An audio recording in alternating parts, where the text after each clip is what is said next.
Bonjour à tous et à tous. Aujourd'hui, on va faire un petit, pas un unboxing, non, ça va être un petit freebooks parce que j'ai trouvé quelques livres que je vais vous présenter ici, que je pense lire ou peut-être pas, mais je pense que tout ce que j'ai trouvé, je vais les lire.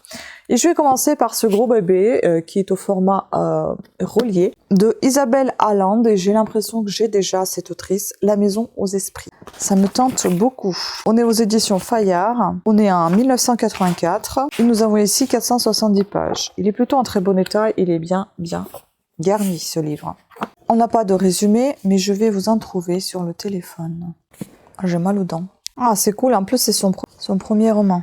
Et c'est une écrivaine chilienne. J'ai l'impression que j'ai son livre. Je sais pas si c'est celui-là. Le roman s'inscrit dans le réalisme magique en intégrant les éléments invraisemblables et magiques. L'histoire raconte la vie de la famille Trueba à travers 4 générations et les mouvements sociaux et politiques de la période postcoloniale au Chili jusqu'au coup d'État de 1973. Fresque sentimentale, politique et sociale sur l'amour, la famille, la mort, les fantômes, les promenades, la révolution, la politique, l'idéal est merveilleux. Il a été traduit dans de nombreuses langues et a connu un succès international immédiat.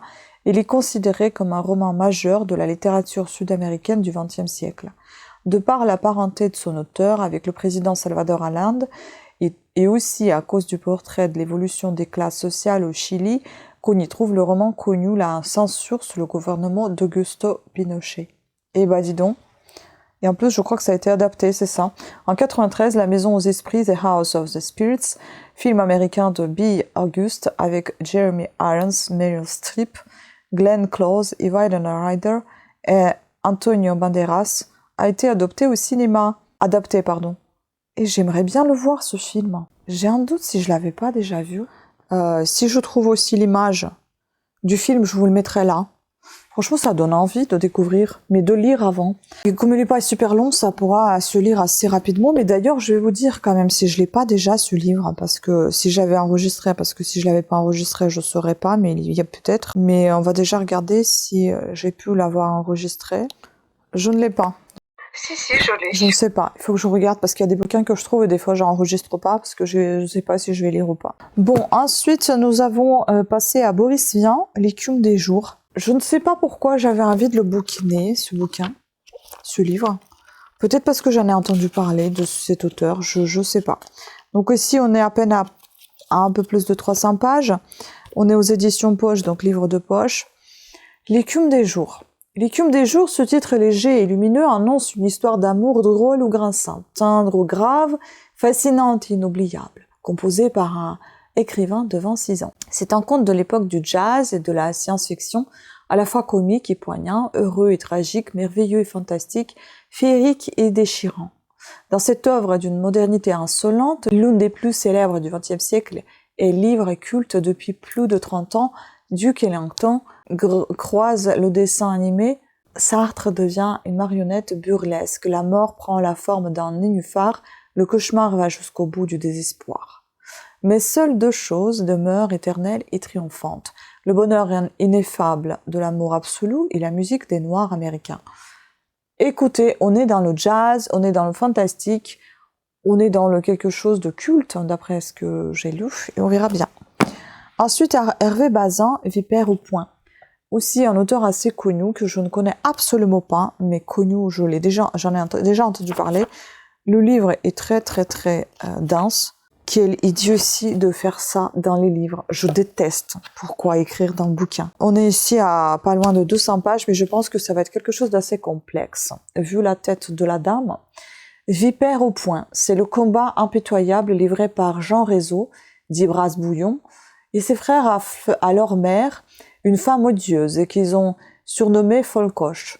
Cri de haine et de révolte, ce roman largement autobiographique, le premier d'Hervé Bazin, lui apporta la célébrité et le classa d'emblée parmi les écrivains contemporains les plus loups.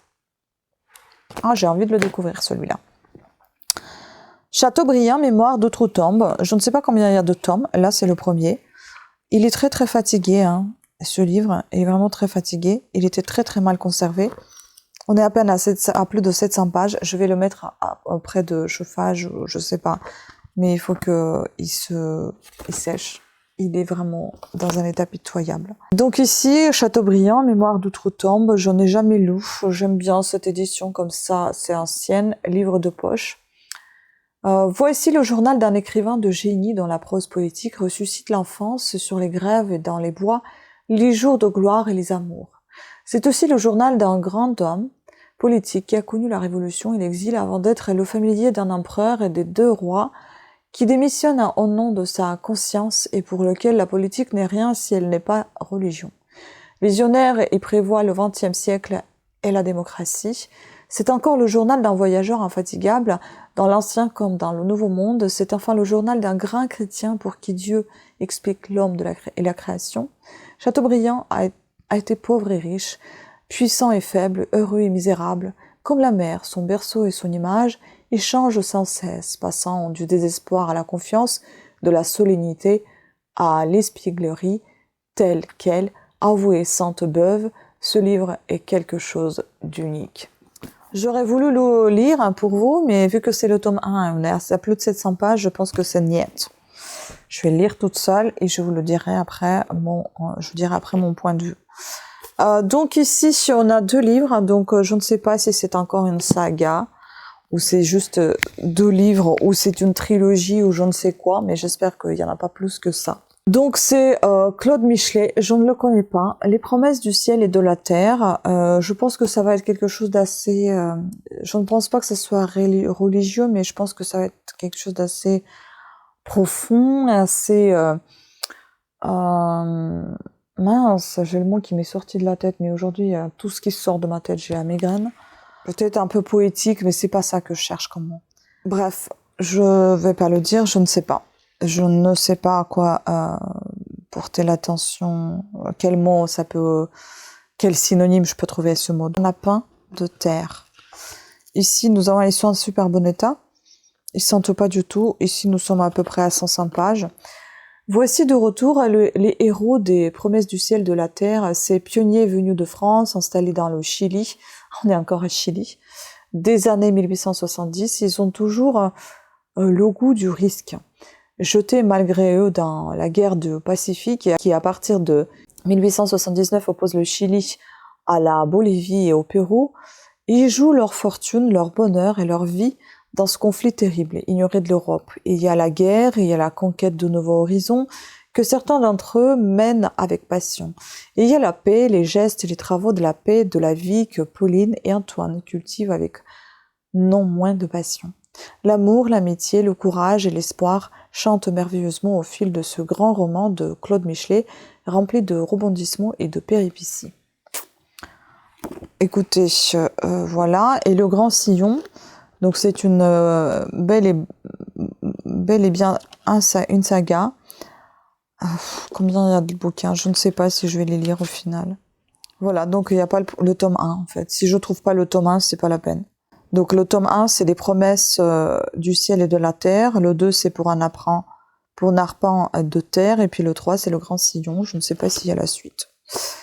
Voilà. Et Le Grand Sillon, donc ici, nous sommes à peu près un peu plus de 400 pages. Voici plus de 15 ans que les héros de promesses du ciel et de la terre et de pour un arpent de terre ont débarqué au Chili à force de courage et d'audace. Ils ont créé un empire à leur mesure. En cette année 1887, soulevée par l'une des plus grandes aventures du siècle, voici Antoine, Martial et Romain sur l'immense chantier du canal de Panama, dont le creusement vient de commencer. Une entreprise de mesurer sous un climat d'enfer où les hommes tombent par milliers, mais une passion se défie à la nature les entraîne au-delà d'eux-mêmes, jusqu'aux portes de la mort. Cependant, loin du Grand Sillon, à Santiago, sur l'immense hacienda de terre caliente, et en France même, les uns et les autres, et les femmes et les enfants ne cessent d'imaginer l'avenir, de le créer, se jouerait-il dans la France retrouvée ou sur cette terre toujours nouvelle qui s'offre aux plus jeunes. Dans ce roman, qui clôt la trilogie ouverte avec les promesses du ciel et de la terre, Claude Michelet brasse les hommes, les événements et les éléments avec une maîtrise exceptionnelle dans un livre qui s'impose par la flamme intérieure qui l'anime. Écoutez, je ne sais pas, je laisse un gros point d'interrogation. On va voir si je vais le lire ou pas. Mais en tout cas, Claude Michelet, j'avais déjà envie de le découvrir parce que ça fait un petit moment que ça me trotte dans la tête et que je le croise tout le temps, soit dans les boîtes aux livres, soit dans les encombrants, etc. Mais bon, vu que j'ai pas le tome 1, ça m'embête, on verra. Et pour l'instant, c'est pas ma priorité non plus d'en acheter un, le premier. Donc ici, nous avons Panini Manga. C'est quoi? C'est Mars Red. C'est une manga de... J'avais envie de découvrir parce que je trouvais ça super sympa. C'est le scénario de Bun'o Fujisawa. Je suis immensément reconnaissant envers Karakamori Sensei d'avoir donné vie à travers ses dessins à Mars Red qui existait jusqu'alors en pièce de théâtre uniquement. Nos vampires de la très romanesque ère Taisho, dotés de capacités physiques surnaturelles comme de défauts majeurs, prennent leur envol aujourd'hui. J'espère que vous apprécierez autant que moi les magnifiques dessins de Karakamori Sensei. Donc ici, nous avons dessin de ce monsieur ou dame. Voici l'adaptation en manga du spectacle théâtral éponyme. Chaque chapitre de cette histoire a été un réel défi pour moi. Je devais en effet retransmettre visuellement toute l'énergie de cette pièce dans laquelle le son est si important. Il me fallait donc chercher les moyens visuels de communiquer le charme de Mars Red. J'espère que ceux que j'ai trouvés vous plairont et que je parviendrai à continuer de vous satisfaire par la suite. Donc ici, des êtres faibles appelés vampires. L'histoire se déroule durant la période appelée démocratie Taisho. 4 hommes ont été transformés en vampires. Ils abhorrent dès lors la lumière du jour, maudissent les odeurs trop fortes et ne peuvent s'abreuver que de sang. Mais les technologies modernes leur permettent de contrer ces problèmes. Nos 4 vampires au service de l'armée de terre japonaise s'envolent ainsi au secours de la capitale impériale. Écoutez, ça m'a tenté parce que j'ai trouvé que c'était super sympa comme ça déjà à voir, puis j'ai jamais lu les mangas à tester. Il y en a combien de pages là? Je sais pas s'il y a de la pagination déjà dans les mangas, j'ai un gros doute. Je vois pas, je crois pas. Ah, on voit bien que je les lis jamais. Donc, en tout cas, c'est une saga puisqu'à la fin c'est marqué à suivre. Hein. Voilà, bon, je vous en dirai plus de nouvelles lorsque je l'aurai lu, si l'envie se présente, comme pour Claude Michelet. Voilà, sur ce, je vous remercie beaucoup de votre attention, j'espère que vous avez apprécié cette vidéo, dites-moi ce que vous en pensez, qu'est-ce que vous pensez de certains de ces livres que je vous ai présentés, avez-vous lu quelque chose de ces auteurs, ou est-ce que vous comptez en lire? Voilà, sur ce, je vous embrasse, pensez à vous abonner, à activer la petite cloche de notification afin d'être averti de nouvelles sorties de vidéos, et je vous dis à très très bientôt. Ciao!